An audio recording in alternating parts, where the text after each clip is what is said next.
Hey,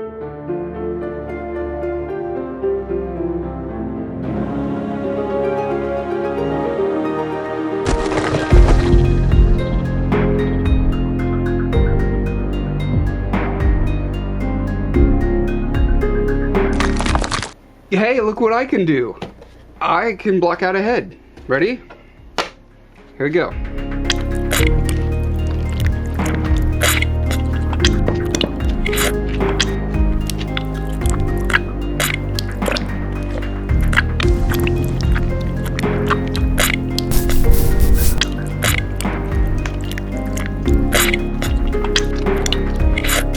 And done.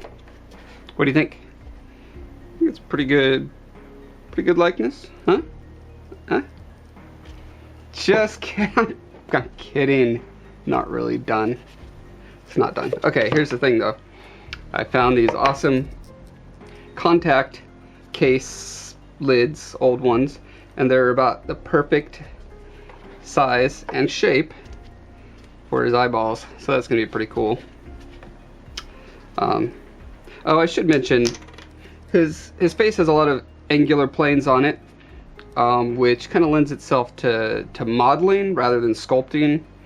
Essentially, like, you know, building it with flat pieces of material like plastic or metal or wood or whatever. I'm just more comfortable in general sculpting.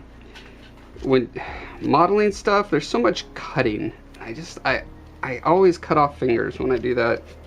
Every time.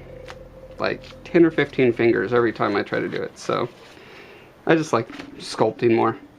If a more competent person was doing this video, he would probably be showing you all sorts of cool tips and tricks about how to model angular things. But alas, you are not watching that video.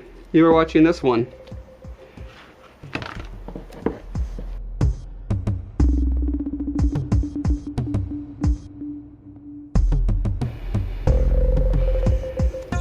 Okay, so here's a problem. I think my contact lens covers are too big. I put them in. If you look at the distance between the eyes, there's about two of these widths between them, right? And so when I put them the appropriate proportional distance from each other, it means I would have to build up the head to be, I don't know, like 1.5 times or maybe 2 times bigger. And I think I keep, like with my maquette, I think I made it too big. And I keep having this impulse to make it big. So I think that in this case, I'm going to nix these guys. I'll try to find something smaller. And right now, just focus on getting the proportions right. I'm gonna run and stick it on the body and check it with my reference before I let a little piece of plastic dictate the proportions. That's a bad idea. Pro tip number 973 is do not let little pieces of plastic dictate your proportions.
still have a little bit of clay left, and wanted to address this hand. It was, I don't know, a little kind of overwrought, like a little Shatnerian. You know what I mean? Like if you're dying from some kind of alien laser beam, it's a little too much of that. So I broke the fingers, and I'm tilting them down and filling in the broken sections.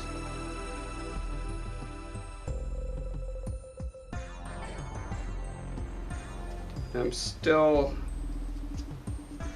his fingers still aren't thick enough, so I'm going to bulk them out a little bit too.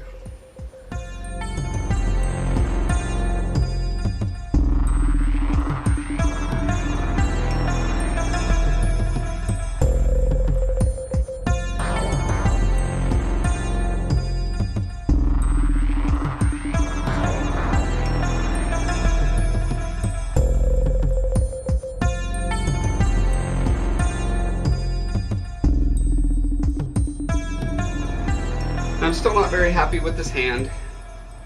Sadly, I'm not happy. I mean, obviously this is still the blocking in phase, so it's not the rough texture on it that I'm unhappy with. What I'm trying to really analyze is the proportions, the emotive element to it, that sort of thing. And there's still a basic anatomical problem with it.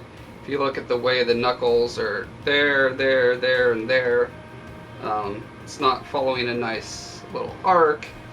And if you look at it from the side, just the height, I don't know. It's just not quite there yet.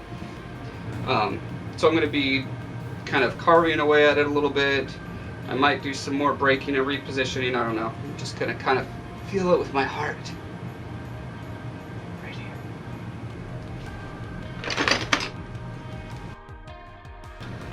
One thing I'm going to note real fast is that I was shocked at this Celluclay.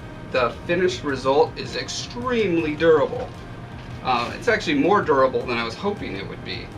It's, I mean, it's like almost like carving rock. It's certainly like carving wood. I mean, this thing's going to be plenty strong, that's for sure. It's just, I'm used to working with more pliable material, so it's kind of annoying to me. But, you know, every new material has its learning curve, and you kind of learn to know its nature and its character, and you learn the best uses for it.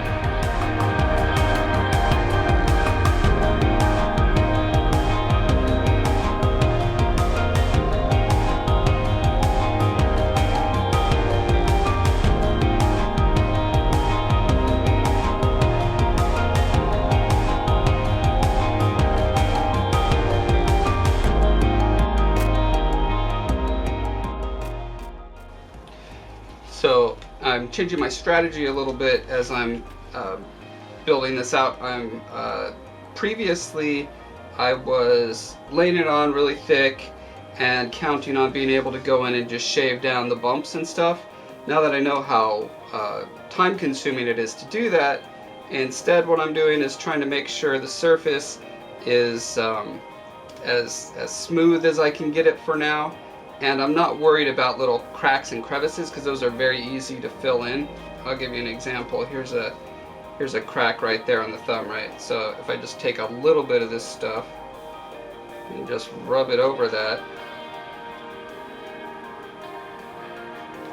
crack vanishes. And that's much faster than going in and grinding and sanding for hours. Just thought I'd share.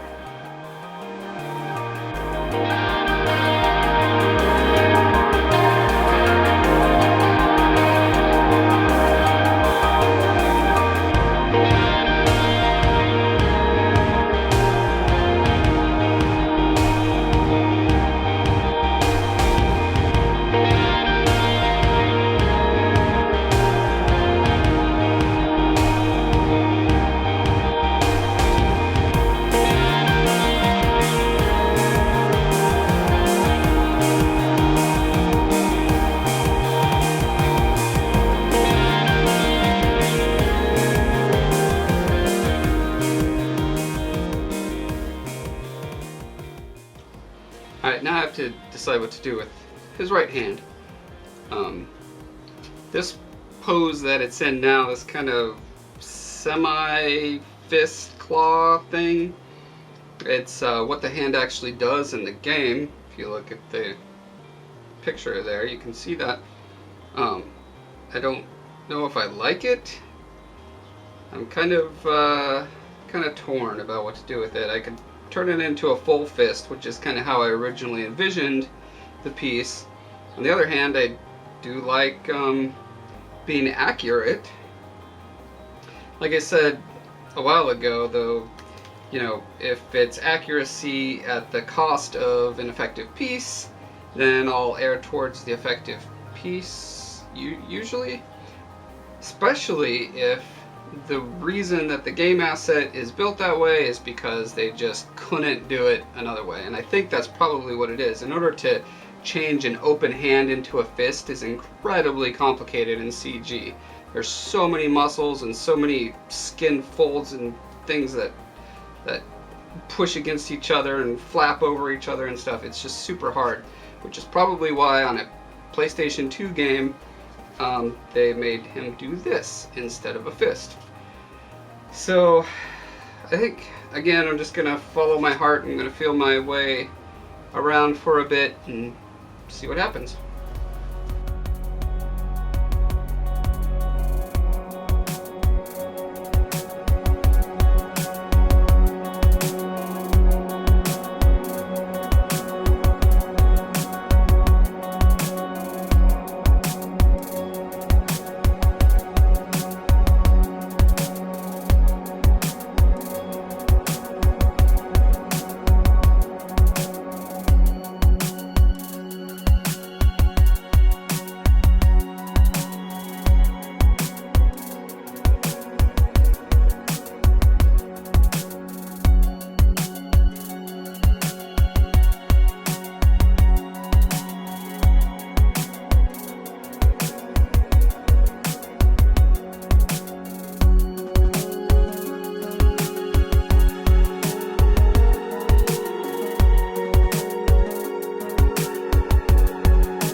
I'm cutting the cheek in here because the fur is really long, and if I put the fur right there, it's going to stick way out past his mask, and it's not supposed to go that far. So the part of his, well, I guess the skin part of him is going to be quite a bit skinnier.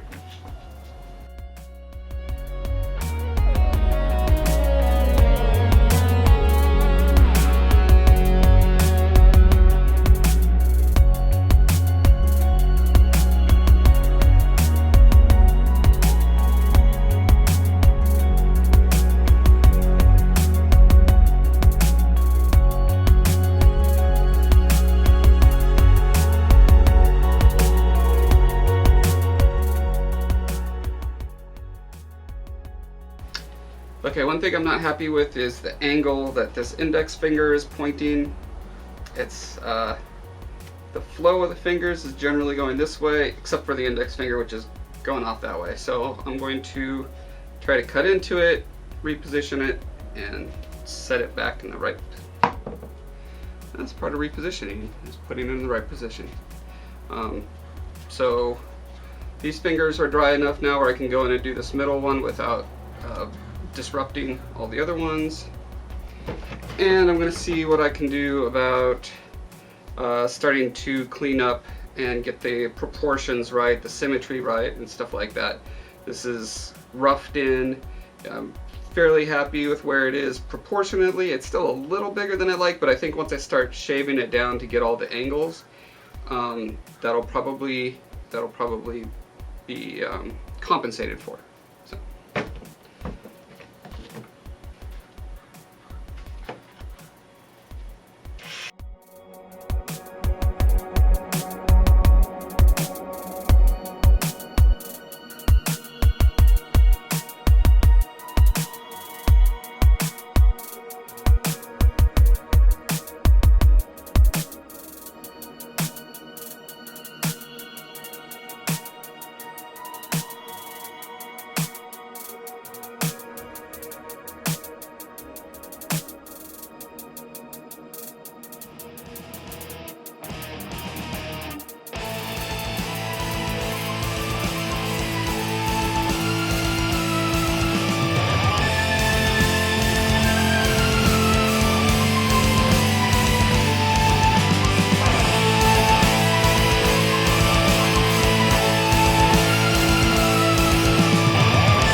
And now I'm changing my mind.